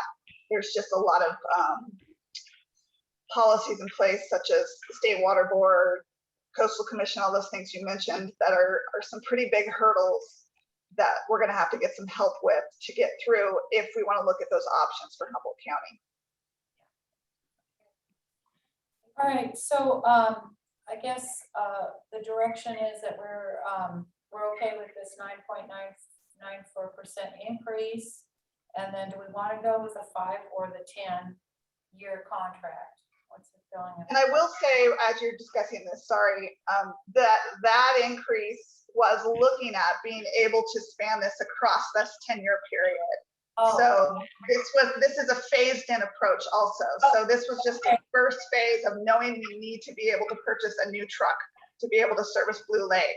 The next piece of the puzzle would be to encourage more recycling. So looking at bringing garbage and recycling to be automated within the city as it is in surrounding communities. So when I say automated, I mean the residents each have a cart, and then we're using a side load garbage truck to pick that up. Right now in Blue Lake, there's an actual person that rides around on the back of the truck, picks up the can and throws it into the back. So it's still, an old way of processing solid waste collection. So the next step would be to bring in the automated features. And then when you do that, then you're walking right into being able to comply with SB 1383, because then you have the cart color designations that they're asking for. So you'd have, you know, your green for your green waste, your blue for your recycling, your green for your solid waste. So those are all things that have to be kind of put into place to be in compliance with these laws. And so these increases that we're looking at were kind of being based upon a 10-year period. So just keep that in mind as you're discussing this. Okay. I know, I'm just reading Ryan's email. So one of the things when he was talking about keeping the 5 and adding an automatic 5 extension, was just some of the unknowns about 1383.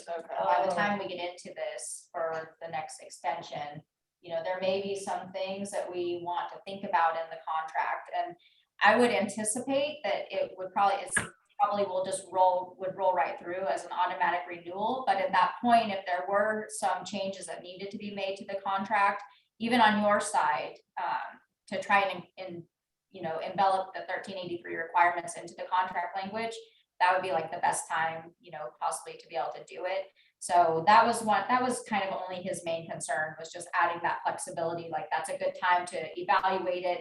How are things going? You know, do we need to make some changes, you know, based upon your operation or what you're seeing in Blue Lake, or what changes are coming down through the state, and catch the contract up at that point for the next extension. So can we look at it and maybe flip it and say, let's go 10 years, but provide an option, a 5-year option to create a modified contract as needed? Yeah, I think we could, and we did kind of talk about that. Like, you know, could we do 10, but have, you know, I mean, you always have to have some way to get out, you know, and so that 5-year, maybe that's the 5-year, we give it 10, but at 5, you know, I mean, it's kind of doing the same thing, but it's like a reevaluation, but it allows for that expanded increase in rate increase over the 10 years, but then at the 5-year mark, then we can say, how are we doing? Do we need to modify the contract to meet SB 1383 or changes that you guys are seeing? But that it creates that open window. Although I think with any contract, if it's a mutually agreed upon change, then it wouldn't be an issue anytime. So. I don't anticipate there being any problems. I mean, I've never had a problem with Blue Lake garbage. And in fact, it's always been one of those things where I'm like, oh no, the garbage contract, you know, because it just kind of happens, you know, Doug just picks it up, and, you know, we only have a problem when someone says, hey, like, you know, they didn't pick my garbage up today. It's like, So we really appreciate too that you've continued the tradition of having a bin for Annie and Mary Day gratis. We really appreciate those kinds of things that help the city quite a bit when we're dealing with events like that. So I'm sure we'll have a good partnership, and I think you have enough direction with if you guys are comfortable with trying to figure out something creative, I think maybe Tasha, maybe you and Ryan and I can have a conversation this week and just kind of figure that language out. Yeah, sounds good. I think that's where we're at. We're kind of just at the end, so.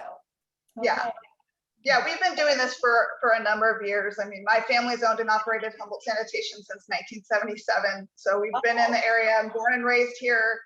Kitty and I have been back managing the day-to-day for the last 15 years. So we have a lot of experience, and we consider ourselves Blue Lakers up here on Liscombe Hill. So we're excited to be a part of the community. Kenny, I need you to join the Blake Volunteer Fire Department. We can work on that one.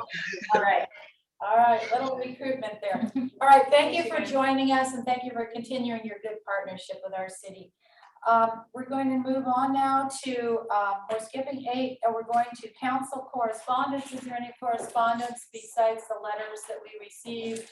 Just the letter from Dan. There was a letter, and also the letter that was written during the public comment. Okay, so we have that as a matter of record. We have the consent agenda, item 10, the 2 meeting minutes. Do I have a motion to pass the consent agenda? So Second. motion by Summer Doherty, second by Chris Curran to pass the consent agenda. Any further discussion from council? Anything from public? These are the minutes from the last 2 meetings, and back to council for the vote. All those in favor say aye. Aye. Yeah, great, Benjamin, perfect. All right, we are moving on then to item 11, which would be item 10, reports of council and staff. Let's go around the table then. Elaine, did you have a meeting that you went to? Yeah, just the Humboldt Waste Management Authority, HWMA. So like I mentioned, yeah, we're putting out an RFP to try to get help with SB 1383 and help us come up with kind of a regional approach because it's so huge and multifaceted.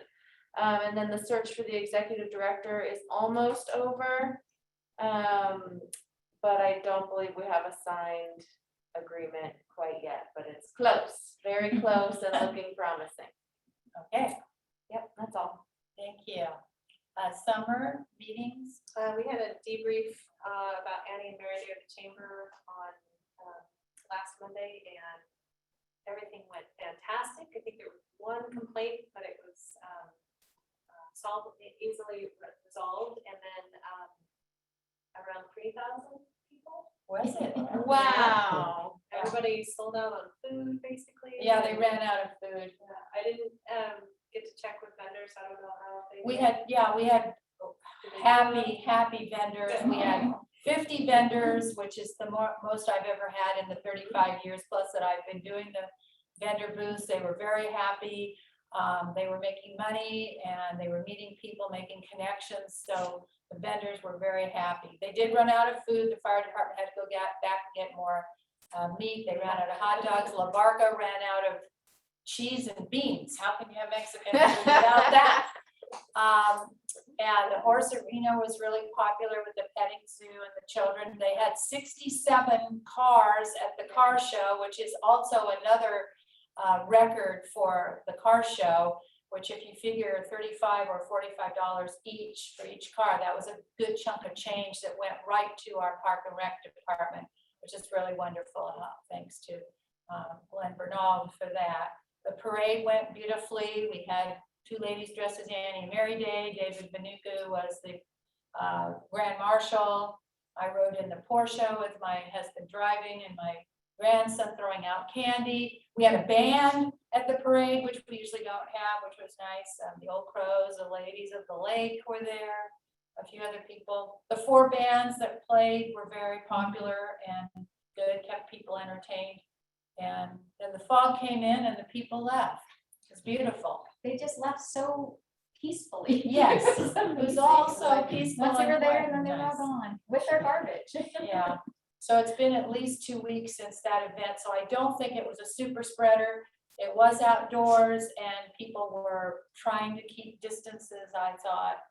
And they did vaccinate 20 people at the Skinner store that day, which we all clapped about, so every little bit counts. I heard there was 40 that just got vaccinated at Arcata Plaza Farmers Market. Anyway, good report. Did you go to any Thanks other for the meetings? reporting for me. Sorry, Summer. Perfect. That's okay. No, I didn't know about the debrief meeting. I should have gone to it. Any other meetings? Nope. Okay, sorry. HCOG was canceled this month. No July HCOG meeting. So I have nothing to report on that. And the citywide yard sale is still set for August 21st. The sign-up sheet is over at the Abundance Upscale Boutique. I'm working with Leah Harry, the owner of the boutique. It's $5 to get on the map. You have until the 19th of August to get your signatures signed into the book at the boutique if you want to be on the map. People can put stuff out that day. That's not limiting anybody to just throwing things out in the yard or however they want to do it. But if you want to be on the map, you have to get signed into the boutique by August 19th. And it's the thrift store.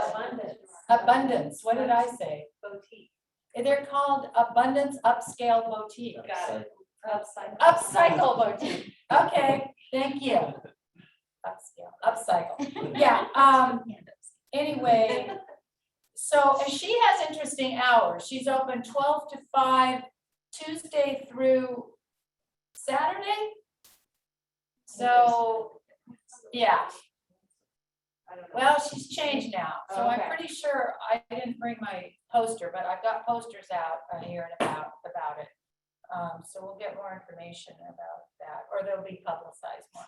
So that is occurring, and I'm going to the League of California Cities meeting on August 13th. Good, 'cause I'm out of town. That's great. Okay, yeah, I'm going to that. It's 3:30 to 5 o'clock at the Warfinger Building in Eureka. There, Eureka's hosting it. And part of that is going to be a tour of the Sequoia Park and Zoo Skywalk, Oh, that's which for someone who's afraid of heights, I'm not exactly sure I'm gonna be good with it, but I'm gonna try to go for that. So anyway, I will be going to that on August 13th. Okay, I don't think there's anything else I need to report on, so I will move over to Chris Garrett. I did not attend any meetings, but I did get to tour the solar array this afternoon. Oh, At the airport? Yeah, Nice. and like just this past week, they got the panels up, so it's really impressive. All of them? I've seen the post out there, but. Yeah, there were like two Partially. without them. Yeah, Wow. looking really slick. How I was many are really there? Impressed. How many panels are there, you remember? No, I don't, but so about 11 acres is the whole parcel of land. Yeah, the Tesla batteries, it was all really impressive. Nice. And haven't heard from economic development in a while, have they not met? We have, yeah, so one of the things that they're going to be considering is changing their meeting times and date, because now Darcy is working during those times. They have a really weird meeting time. It's like 3:30. On a Monday or on a- something. Yeah, no, Tuesday. Tuesday, yeah, because it's, yeah, it's really an awkward. It used to work for everyone, but it was very specific for people, and then we got new people, and now it's not really working. So we've had a lack of a quorum a few times, and so I'm hoping we can come up with a new time so people can participate. I just think 3:30 in the middle of a Tuesday is just really Well, it's weird. difficult for people that are It's working. hard, yeah. Yeah. And it's kind of hard for staff too, you know, it's just kind of at the end of your day, but still sort of in the middle, so. And did the fire department meet? Karen? They did. Okay. Staff report. I wanted to ask you about the visit to the town square from the Yeah. grant group. What day is that? That is occurring? July 29th. Okay. Yeah, we're gonna just make sure that it's nicely mowed, and I think it looks really good right now. I think it's as much as it's, What time is that on the 29th? you know, I'm not exactly sure. Okay, Yeah, I'll contact but they told me like, don't do anything extra. They really want to just kind of come to town and go up there and just kind of feel it out. So we're gonna make sure that it looks really, I know, I'm like, I know, what can we do? put some Like, clowns out there? Well, I mean, I was thinking that we should put something to shield that south part, but then I thought, no, they need to see it the way it is, because we're doing as much as we can. Right. The beautiful benches, the landscaping, no one has stolen the hose or the sprinkler. Good job, Blue Lake. And no, so I think maybe they need to see that we need to come up with something creative for screening Yeah, on that south side. and the screening was part of our application. Yeah, too, so they'll fund it if they grant. Yay. Yeah, Okay. so we're Yeah. trying to, I was like, maybe I can have the kids out there blowing bubbles with their little garden space, but I don't want to overblow it either. They'll so. climb on that tree and then that'll be a whole problem. But I mean, people are using it. We had our museum meeting there yesterday, which was really, really nice. Yeah. And I see people always going over there to eat an ice cream.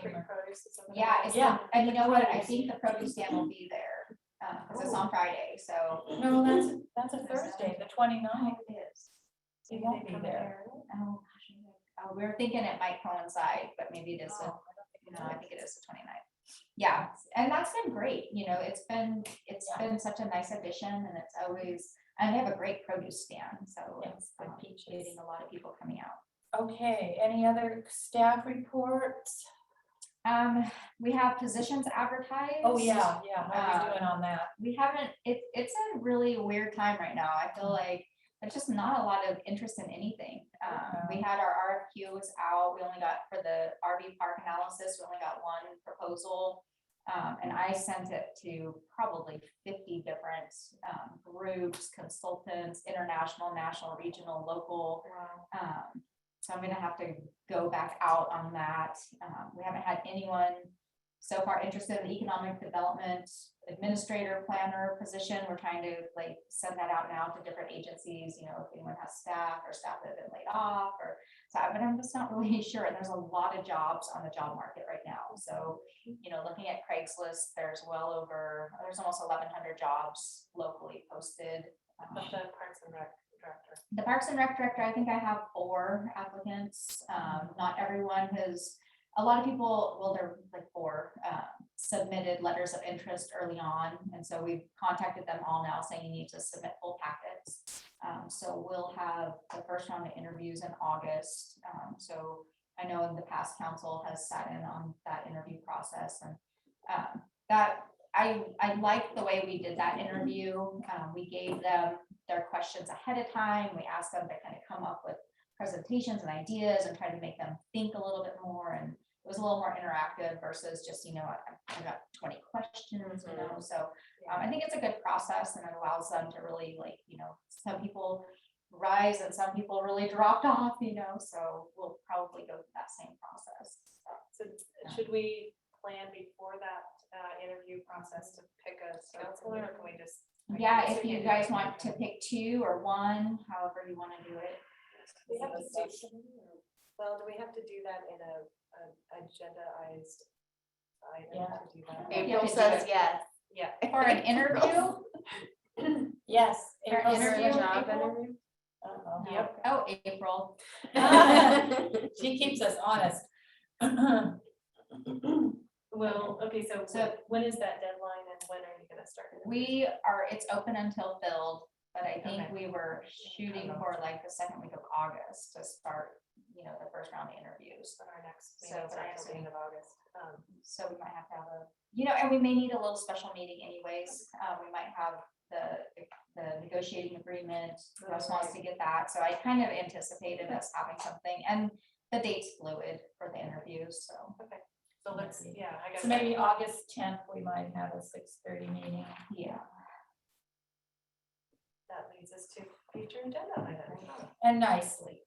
Let's move to that. I have the healthcare for all resolution. You got the sample resolution, didn't you? I do. Okay, all right. So I'd like to see that on our desk for the next meeting. And then I also wrote down. Is the negotiating team, Oh, the agreements negotiating team. for the Powers Creek district. Oh, right, yeah, the Olivia's spot, yeah, for negotiating team. And the council appointments, yeah. Police garbage. Yeah. You won't have anything for the end of August. Well, some of these might not be ready in time. And then that was the interview subcommittee, Yeah, which we could also use for the other position. And Yeah. other stuff, yeah. okay, sounds good for future agenda items. Let's see what else is on our running tally. We've actually done pretty good though. I was going through our list and we ticked off a lot. We had a lot of meetings in July. The pledge of civility and the anti-discrimination. Yeah, we have some that are like bigger Yeah. that still issues, needed- but And then it was the We Out Tri Land acknowledgement that we wanted to do kind of a co-meeting with the chair. yes, and I know Ted had said they're like really swamped right now, and so maybe a little bit later, maybe September, October to start that. They've got a lot of stuff going on right now, so I know, and there's a lot of people on vacation and stuff too, so. The park and rec rental policy, that was the other. Yeah, I want to make sure that is. And then I'm gonna keep bringing this back because we talked about it before. We talked about giving this to the Parks and Rec Commission of developing kind of a scope of how the park would be used as far as events and frequency, but then I think we came back and asked Mandy to take that on, maybe with a new Parks and Rec. But but that needs to happen at some place so we can avoid that 1 year, not burn out staff and community members. So the Park and Rec director position, is that a half-time with an economic development? No, it's a full-time position, so it's full-time, okay. Nathan's, it's replacing Nathan. Yeah. So we haven't replaced him, we've been using Emily, who's kind of our fill-in right now, and she was Nathan's intern, but she's done a wonderful job. She's got her degree in Parks and Recreation and a bit, I think she's a major in business administration. So she's been holding everything together. Yeah, for she was us. really helpful with. She's a hard worker. So yeah, and then chalked out. Yeah, and then the economic development administrative position is kind of a co-mingled position. It would be someone who can help with the COVID program, someone who could help with marketing, small business development, reaching out, Powers Creek stuff, but also help with like grant administration, report writing. If I need for council, you know, if you can write a report, you can do council minutes type thing. So just some administrative assistance too. And we really need someone in our front office. We need another half-time position there. We're, it's just, you know, there's a lot more reporting. There's a lot more stuff that's transitioned over online. There's been a big learning curve with all the COVID stuff, and we could really use some additional assistance there, but we're also having a really hard time kind of asking around and just looking at kind of the job market and what everyone's advertising for and what their pay rates are and their sign-on bonuses and benefit packages. We're just not competitive. So we're trying to kind of find someone who's maybe semi-retired, someone who has a background in finance, maybe, I don't know. Someone who might be unemployed. Okay. Just a little work on the side, some key, you know, accounts payable. Okay. All right. So the last one for the future agenda items is the sheriff's contract. Oh yeah, the sheriff's contract. Because we're on an extension right now. On like our 5th amendment. And I know they have to do some work on it, right? Yeah. Okay. Yeah. It's all in their court. I mean, we have the amendment in place, but the overall contract, you know, the base contract needs to be renegotiated.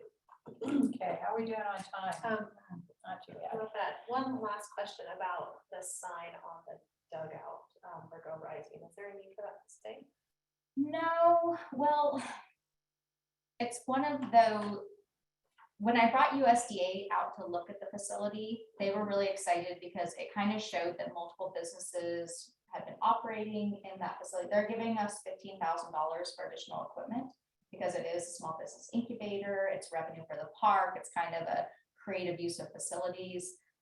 So we were able to show, you know, we had started, you know, Virgo Rising started, the doghouse started.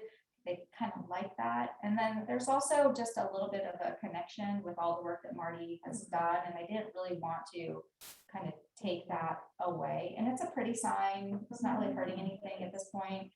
And it was a little tentative also about what her desire is to maybe do smoothies again at some point, you know. I just think that, again, this ties back to the use of public facilities. And if you're serving food, you need to have maybe a clearer policy on proper use, maybe masking and whatnot. Well, we have a contract. So Darcy's under a contract for Right. use. So she rents that for that specific use. And that was our issue with Marty the last time, is that she didn't want to comply with those regulations. So that's why that ceased. So anyone who uses it has to have a contractual obligation with us. So we put that, yeah. You would think that Darcy would want her name on it on the side there. Maybe she could put it over it. Yeah. So it could come down. I don't know. Yeah, like I said, there's Except for- been a little bit of just hesitancy to take that large of a step that's kind of a clear delineation. You know, Marty's been doing a lot of work for us and the community. She's been doing all of the trail she stuff, cleans the trail. I just Oh, yeah. I just feel really comfortable like really taking that step. So And like I said, it's a pretty sign, and so, yeah. All right, did you have anything else, Summer? Anyone else on the future agenda items? Anyone from public? Let's see. All right, at this point, we are going to go into closed session for the public employee performance evaluation, government code 54957, title City Manager Amanda Maker. We need a motion to go into closed session. So moved. I'll second. Motion by Summer Jordan, seconded by Elaine Hogan to go into closed session. Is there any further discussion from council? Anything from public? Thank you all. Back to council for the vote on. Ben, you can Ben, stay gotta on. No, Ben, you have to stay. All right. Okay. Back to council for the vote. All in favor, say aye. Aye. Opposed? We're in closed session. Bye, everybody. Thank you. Thank you, Angela. Thank you, Matthew. Bye, Bye, April. Thank April. Bye, April. Yeah. And I don't record it, do I? Nope, definitely not. God. Yeah, no, I'm sorry.